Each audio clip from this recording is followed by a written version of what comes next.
Auto update কিভাবে বন্ধ করবেন? প্রথমে যেতে হবে আমাদের দিস পিসির উপর হবে, রাইট বাটন ক্লিক করে ম্যানেজে যেতে হবে। কোথায়? ম্যানেজে ক্লিক করলাম।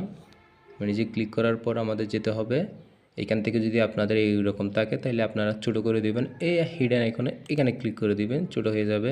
এরপর এটাতে ক্লিক করে দিলাম, ছোটো হয়ে গেছে না? এরপর আপনারা কী করবেন?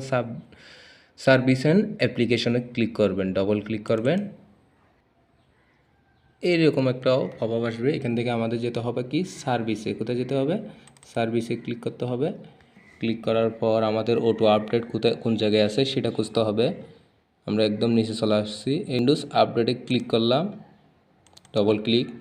এরপর এখানে কি আছে? ম্যানুয়াল আছে। ম্যানুয়াল থেকে আমরা যদি এমবি কম কাটানোর থেকে আমরা সাশ্রয় করতে চাই, তখন আমাদের এটা কী করতে হবে? ডিজেবল করে দিতে হবে।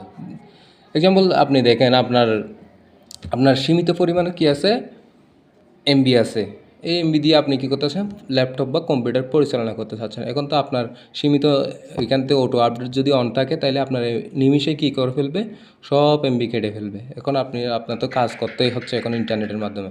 তখন আপনি কী করতে পারবেন? এখান থেকে ডিজেবলে ক্লিক করে দিবেন। এই ডিজেবলে ক্লিক করার পর স্টপে ক্লিক করে দিবেন। এখানে একটা লোডিং হবে,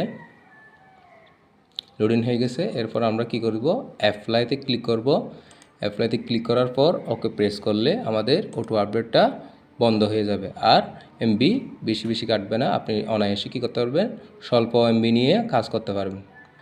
ভালো লাগলে লাইক, কমেন্ট, শেয়ার করতে বলবেন না। আসসালামু আলাইকুম।